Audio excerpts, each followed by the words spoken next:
The term development hell describes projects in the entertainment industry that go through a difficult development period, whether due to changing development studios, a change in publishers, budget difficulties, new game engines, or simply questionable management decisions.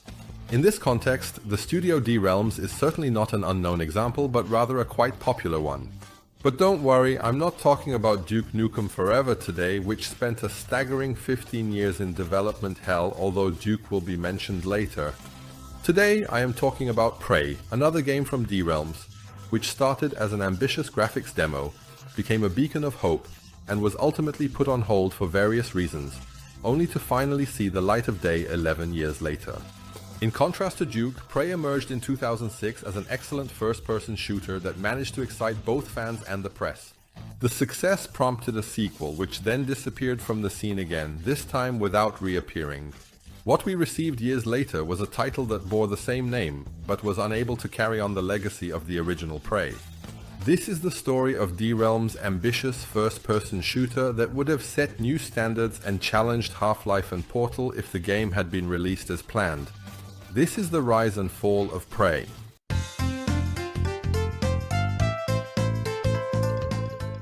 Although D Realms had already celebrated successes before the release of Duke Nukem, it was the brash and wisecracking hero in its first-person shooter that ultimately brought the studio fame in the first-person shooter genre, catapulting both Duke Nukem and D Realms to heights that were previously reserved for players like Wolfenstein and Doom. Duke Nukem D ran on the build engine, and fans wondered in 1996 what D Realms had in store next. Expectations were high, which did not go unnoticed by D Realms founder Scott Miller. At this point, his team was already working on a new title under the codename Prey. In development since 1995, the game, which was also designed as a first-person shooter, was set to feature a groundbreaking new engine that was developed alongside the game, as D Realms announced in 1995, when they were still known by their old name Apogee Software Productions, before they were renamed D Realms in 1996. Prey held immense significance at D Realms, similar to how Unreal did at Epic, which also launched a new engine that was set to change the industry. At that time, Tom Hall was responsible for Prey. In 2001, one of the founders of ID Software joined Apogee in August 1993 and was significantly involved in the completion of Rise of the Triad. After the first-person shooter was finished, he was assigned to work on Prey. Hall developed an alien scenario for Prey and worked on the engine that was to power the game. An early tech demo of the game was completed and showcased the verticality of the levels, the rendering, and the representation of various surfaces. This tech demo from 2001 was never intended for the outside world and was leaked online years later. You can admire excerpts of it here. Unfortunately, D Realms and Tom Hall parted ways just a year later in August 96, when Hall decided to found the studio Iron Storm with John Romero, which meant that the game quickly needed a new project leader. Scott Miller did not hesitate long and recruited Paul Schreitheimer, an experienced developer and author of various technical books on game development. Usand, who was then still working at Phaser Interactive on a new MechWarrior game, did not want to pass up the opportunity to contribute to the next big project from D Realms after Duke Nukem Forever. Shotima held on to Hold's alien idea and further developed it. Prey was to take place on a massive ring-like planet called Trokara, which housed 4 races. The protagonist was once again a male warrior with indigenous roots who went by the name Talon Brave. Paul Shutai also recognized the potential of the new engine. Based on the existing foundation, the engine was expanded and 2 new fundamental features were implemented that would be used for the first time in Prey. Destructible environments and portals that could be created in real time within the playable space and entered at any time. Both game elements were presented behind closed doors at E3 1997 and personally demonstrated to selected members of the press by Paul Shuthema. But just like with the first tech demo, recordings also made their way outside here, much to our delight. The demonstration shows a proud Shuthema shooting a weapon at a wall, which then collapses, much to the cheers of the attending press people. A moment later, the developer demonstrates the portal technology. In Prey, it was supposed to be possible to penetrate into entirely different areas through portals and in real time, as he demonstrated on the monitor. And that, my dear friends, I would already consider groundbreaking for a game in 1997. I mean, as you will soon see, this version of Prey was never meant to see the light of day. But if D Realms had unleashed the title on us in 1998 as planned, it would have been a game that beat Red Faction and its GeoMod engine by a full 2 years. Not to mention the portals. When we first saw the Portal idea in a genuine video game, it was Valve that presented us with Portal in 2001, with the small but significant difference that Portal was released in 2007. In 2000, Prey offered Portals a whole decade earlier, and you can surely imagine how great the anticipation for the game was when the first trade magazines reported on what they had seen at E3 '97. What started as a graphics demo for D-Realms in 1995 evolved into a true beacon of hope, which, alongside a new Duke Nukem game that was being developed in parallel, was expected to generate more revenue in the cash games. The new engine was even planned for Duke Nukem 5, after Duke Nukem Forever was supposed to be released, of course. Well, this plan was not meant to work out, as we know, but that's a topic for another video. A year later, D-Realms had a trailer in tow when they participated in E98, bringing more information and gameplay material for Prey. It was announced that the development of Prey was proceeding as planned and that they were pleased to have secured the German industrial rock band KMFDM for the game's soundtrack. All the more astonishing is that the flood of information came to a complete standstill after DE. No new gameplay impressions followed, no press information, nothing. It became quiet around Prey, and no one could explain at the time what exactly the reason for this was. Only later did information come to light that spoke of insurmountable technical problems, which prevented the developer's vision, as promised to fans and the press, from being realized. In 2001, the chief developer Williams Caboro commented in an internet forum that the Portal tricks were, in hindsight, exactly that, tricks. They were never part of the game engine, as it was simply not technically capable of generating portals in real time, let alone expanding them into a central gameplay element. As a result of these unfortunate circumstances, Paul Schittimer left the company and Prey was once again without a project leader. In November, D-Realms brought on board the programming genius Corinne Yu, who had already made a name for herself in the video game industry, having been involved in the development of the Quake 2 engine and later significantly contributing to Unreal Engine 3 and Halo 4. Yu herself had nothing to do with the game. She was hired to work on the engine, which meant that D-Realms put the project on hold after Schottheimer's departure and initially focused on creating a functional technical framework. The delays associated with Prey and also Duke Nukem Forever, which struggled to make progress, contributed to D-Realms falling into financial trouble in 1999 and having to lay off a large part of its workforce. This naturally meant that ongoing projects came to a complete standstill, whether they were games or work on a new engine. At that time, rumors were running rampant and trade magazines speculated that Prey had been definitively cancelled. But D-Realms repeatedly denied this. A whole 3 years would pass before the studio resumed the project in 2001. The reasons for this now third attempt sounded logical. By 2001, the technology had advanced to the point where the developer's Portal idea could be implemented using the contemporary game engines in the way that D-Realms envisioned. They decided to abandon the internally developed engine that had been in development for years and instead realized Prey using the ID Tech 4 engine, which had already been utilized in Doom 3. However, no internal resources were allocated, which was certainly related to the financial situation of the studio. Human Head Studios was entrusted with a team for the development of the game, which had gained attention with the Viking adventure rune. At least the 30-man development studio did not have to start completely from scratch, as even though the engine was new, Human Head Studios took over much of what Tom Hall and Paul Schur had already created. Prey only needed to be fitted into a new graphical framework, which still meant that new ideas made their way into the game while other elements fell victim to the cutting room floor. Human Head heavily modified the ID Tech 4 engine, but they were unable to realize the destructible environments that were heavily teased in 1997 and 1998. Similarly, some adjustments were made to the alien scenario. The ring-shaped world Trocara was replaced by a half-organic, half-mechanical spaceship in the form of a sphere, which was now controlled by a single alien race, in contrast to the 4 alien races originally planned by Tom Hall. The main character was not spared either. Talon Brave became Shiroki Damasi Tavodi, who lived with his grandfather and girlfriend in a reservation and actually wanted to be as far away from it as possible. In addition to the portals, another element intended to bring new gameplay enjoyment was gravity. How these were supposed to work in Prey remained a mystery for the time being, even though rumors had already emerged in 2002 that D-Realms had resumed work on the game.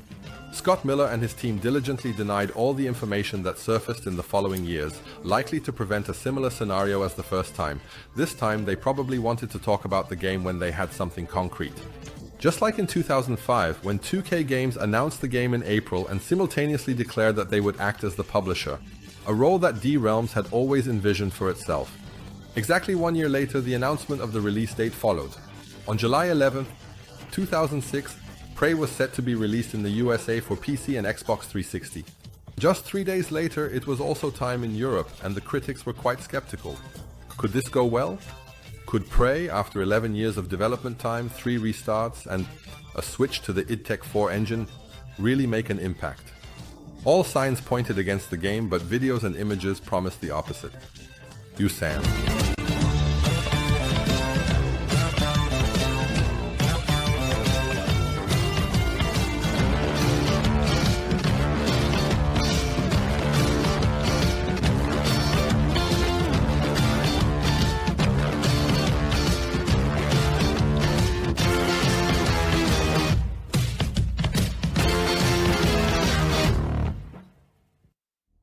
As an Xbox 360 fan, I was definitely interested in Prey in 2006, but unfortunately I didn't really find the time to play the game seriously.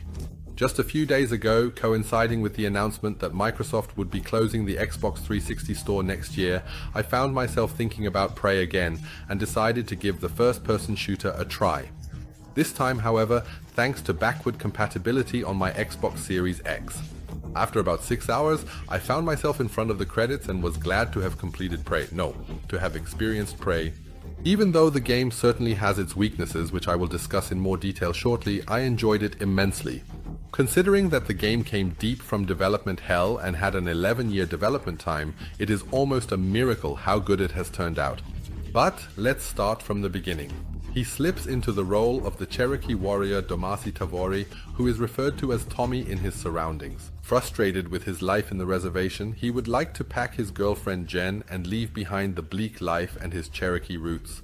However, Jen does not want to leave. She feels comfortable with her people. Moreover, she does not want to give up her bar, which serves as the starting point in the game and is part of one of the best prologues I have experienced in a game so far. Here, Tommy also meets his grandfather, who values his Cherokee roots and does not want to completely give up on Tommy.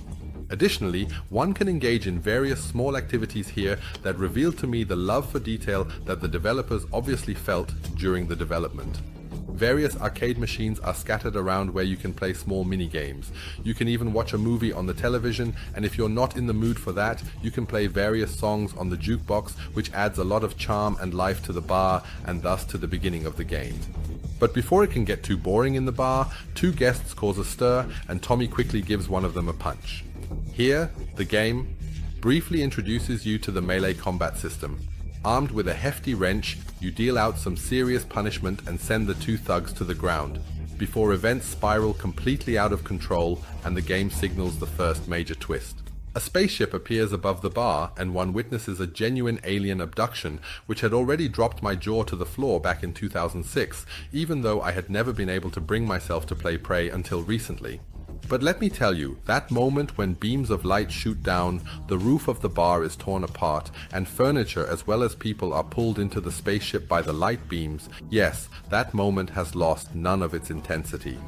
In addition to Jen and his grandfather, Tommy is ultimately drawn into the light and finds himself with his loved ones in a surreal new environment. With their hands bound, the 3 are transported on tracks through the interior of the spaceship, which also reveals the view of the hostile inhabitants of this enormous, half-organic, half-mechanical structure. Before Tommy reaches his goal, he is rescued by an unknown person and finds himself inside the spaceship. Of course, our hero, against his will, can only find a grandfather and Jen. Then, as a player, you are finally released from the narrative and allowed to explore the spaceship on your own. Although exploring is actually the wrong word here, as Prey is very linear in its structure, I quite liked it because all the areas you visit seem thoughtfully chosen and are beautifully staged. At this point, I would like to place a warning. Since I want to talk about the various elements of the game, I will not be able to avoid some minor spoilers. I will avoid major spoilers so that if you haven't played the game yet and want to catch up, you can watch the video without fear of being heavily spoiled. Alright, back to business. In the first minutes of the game, you fight your way through the initial corridors, defeating small alien enemies and marveling at the sleek graphics and atmosphere before witnessing in a corridor how enemies suddenly march on the ceiling or move along the walls shortly thereafter. The game manages to create a truly dense atmosphere with the images shown. The spaceship not only looks extraterrestrial, but the entire game feels like it's from the year 2001, and with the addition of a subtle and somewhat eerie undertone, a slight horror feeling even arises. Shortly thereafter, one witnesses a person being pierced by various large needles on a machine, and one wonders what the aliens have planned for the humans. Hardly has one finished thinking this thought when one encounters Tommy's grandfather, who is also attached to such a machine and is impaled before Tommy's eyes. This is the first serious scene that one encounters in Prey, and the game does not shy away from presenting the player with additional relatively harsh scenes throughout the gameplay, which enhances the overall atmosphere and prompts reflection at times. However, I do not want to reveal which scenes those are at this point. After we have recovered from the initial shock, our unknown savior appears again and creates a portal that transports us to the next level, where the game finally transforms into a first-person shooter. From here, you quickly gain access to one of 6 alien weapons and must defend yourself against armed opponents. Prey offers the typical run-and-gun gameplay of a first-person shooter, at least until you get stuck on a bridge, aliens shoot down the support, and our hero falls to his death. And here comes one of the major gameplay features into play, as instead of dying and starting at a checkpoint, Tommy finds himself in the afterlife. The game speaks of the world of the ancestors, a spiritual realm where Tommy's grandfather awaits him and reveals his Cherokee roots and the associated power. After a brief conversation with his grandfather and a walk to an ancestral cave, Tommy receives the Ancestral Bow, a powerful weapon that grants him 2 important abilities. On one hand, our hero can no longer die. As soon as we fall or are killed by our enemies, we find ourselves in the spirit world and must shoot at ghosts with a bow, restore energy, and transport ourselves back into the world of the living. And what sounds like a mini-game, which actually amounts to a cheat, turns out to be a clever tool from a narrative perspective, as Tommy has a real chance against the alien threat with it. He cannot die, which makes him a real problem for the aliens who want to eliminate him. Unfortunately, the gameplay is not quite as well executed. On one hand, the minigame becomes very tedious, as you are always doing the same thing, and shooting at the ghosts over the course of the approximately 6 hours of gameplay can eventually become boring. Not to mention that the game undermines its own claim. In other games, players are careful not to bite the dust carelessly when things get tough. In Prey, however, that eventually doesn't matter. Is the final boss too difficult? Are there too many enemies? Or is the ammunition too scarce? It doesn't matter, because you won't die anyway. You'll just respawn after a brief trip to the afterlife back at the place of your demise, which eventually puts the challenge of the game to rest. As much as I understand the feature from a narrative perspective, I would have preferred a slightly different implementation. The other Cherokee power that Tommy receives is the Spirit Journey. At the push of a button, Tommy's soul can leave his body and, armed with a bow, make the surroundings unsafe. What sounds cool at first is unfortunately used rather poorly in the game and is actually only suitable for solving various puzzles, all of which are quite similarly structured. In 2001, a barrier often blocks the way forward, requiring the player to switch to spirit form in order to pass through the barrier, only to activate a switch on the other side that dissolves the barrier, allowing them to slip back into their body and continue progressing. In the further course of the game, the spirit journey is also used to cross chasms, as Tommy in soul form can see magical bridges and use them to cross the chasms, usually to press a switch on the other side. Here, the mechanics also feel underdeveloped. With the Spirit Journey, so many cool things could have been done, but Tommy's soul form unfortunately only limits itself to the aforementioned small puzzles. Additionally, all areas where you can use the Spirit Walkers are marked, so you won't get stuck and know when to become a spirit. It's a shame, but there could have certainly been more here. Nevertheless, both Cherokee characters lighten the game, and set it apart from other genre representatives.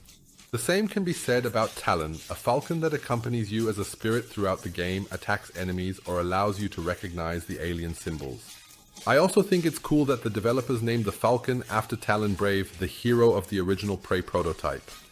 The Cherokee powers are not the only gameplay ideas that make Prey entertaining both then and now.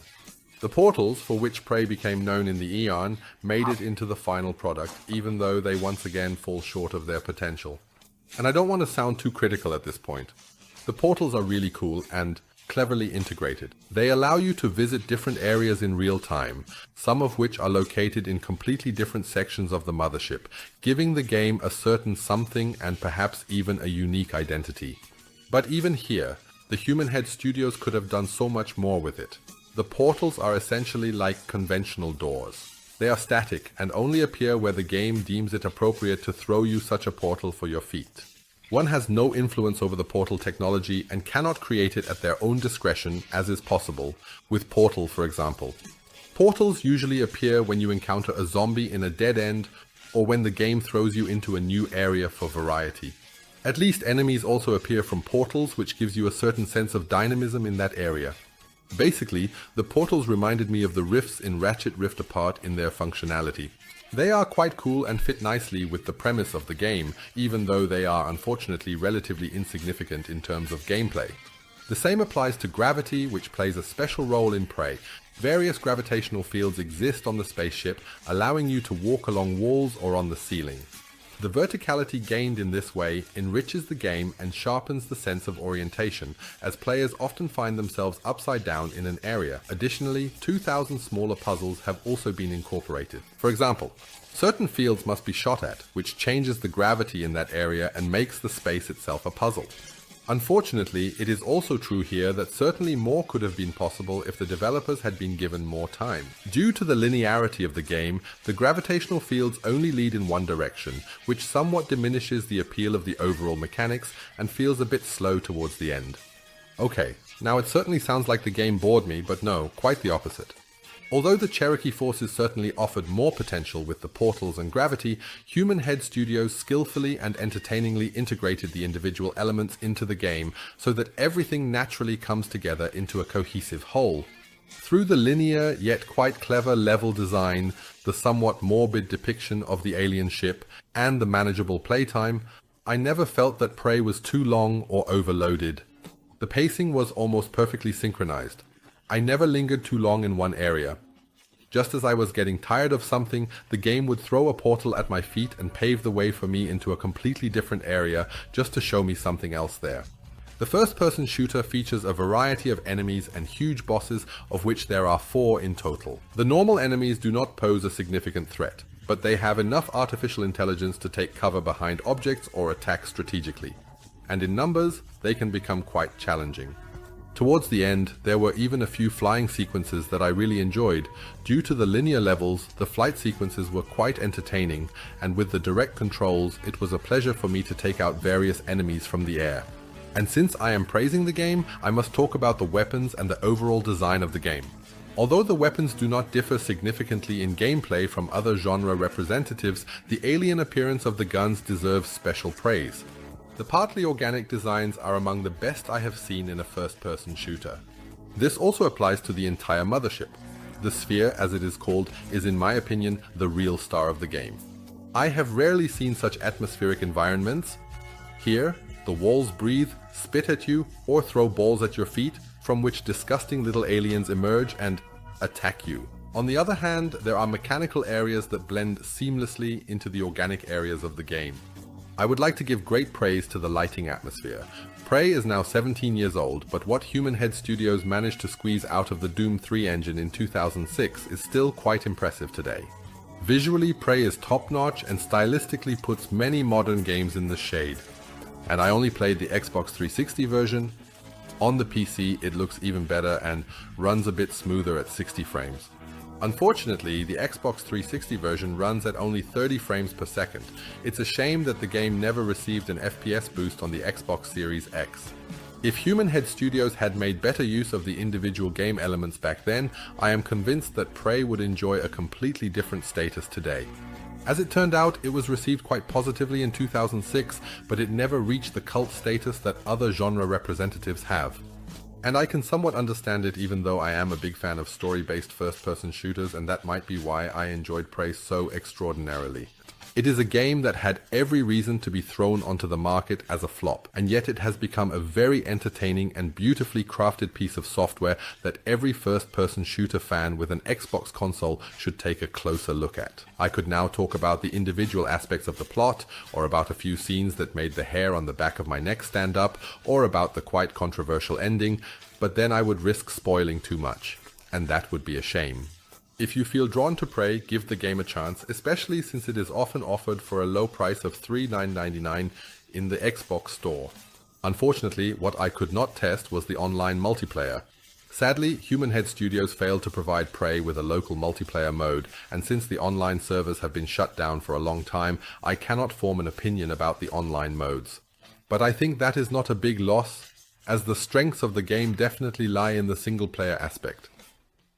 By October 2006, Prey had sold over 1 million copies, which prompted Scott Miller from Drelms to release the game on additional systems. In January 2007, Prey was released for Mac, while a Linux version became available in December 2008. Only PS owners were denied the game. There was never an official statement explaining why the game did not make it to Sony's console, but I can imagine that the complicated system architecture of the PlayStation 3 was not innocent in this matter. At the end of 2006, Miller spoke about a successor to the game, which, according to his statement, was already being developed at Human Head Studios. However, the developers were only in the conceptual phase at that time, if at all. It was intended that Tommy would once again function as a playable character and fight against another alien threat, but these were just ideas that Human Head Studios was juggling.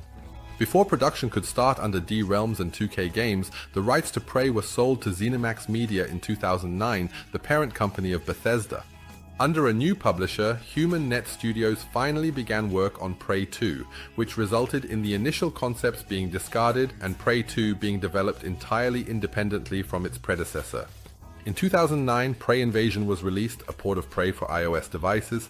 Developed by MachineWorks on D-Realms, Prey Invasion was intended to help make the brand more well-known.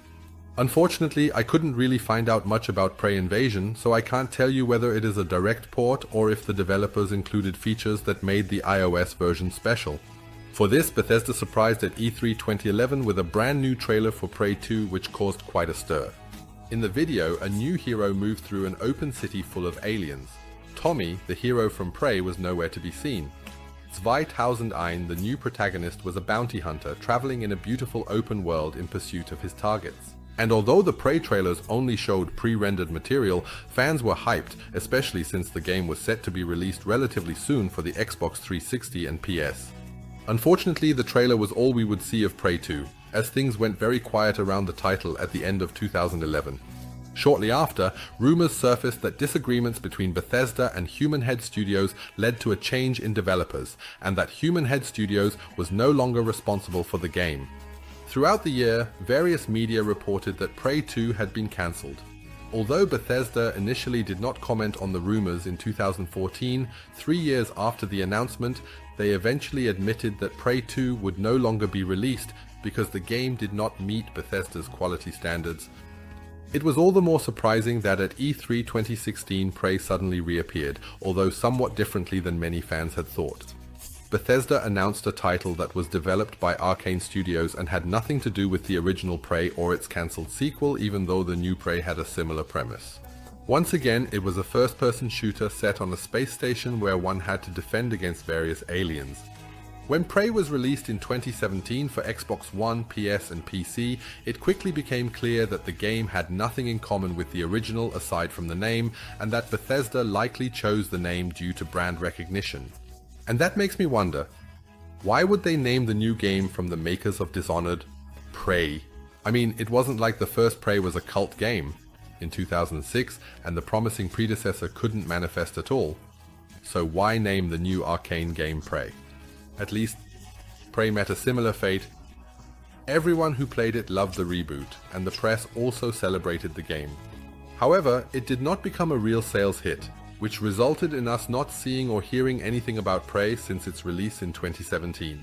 And it is currently rather unlikely that Arcane Studios or Bethesda will bless us with a sequel anytime soon. And so the name Prey gradually faded into obscurity, and when it was mentioned, it often referred to the Arcane game from 2017. The original from D Realms and Human Head Studios has increasingly fallen into obscurity with age, which I find really unfortunate, as it is, from today's perspective, a truly worthwhile and enjoyable first-person shooter that actually does everything right but never fully exploits its gameplay elements, which is probably why it didn't become a mega hit back then. Nevertheless, even today, a full 17 years later, it is absolutely recommended and a real wonder that we even got the game in 2006. It could have also reached the level of Duke Nukem Forever. And with that, I have reached the end of my Prey retrospective and hope that I have sparked some interest in the game for one or two of you. If you have already played Prey, I look forward to your memories and experiences with the game in the comments of 21. Let's breathe a little life into this forgotten first-person shooter, and if you enjoyed the video, I would appreciate a like and a subscription if you haven't subscribed to my channel yet. Don't forget to activate the bell so you don't miss any new retrospectives. For now, I thank you for watching. Until next time, here on Game Worlds. Adios.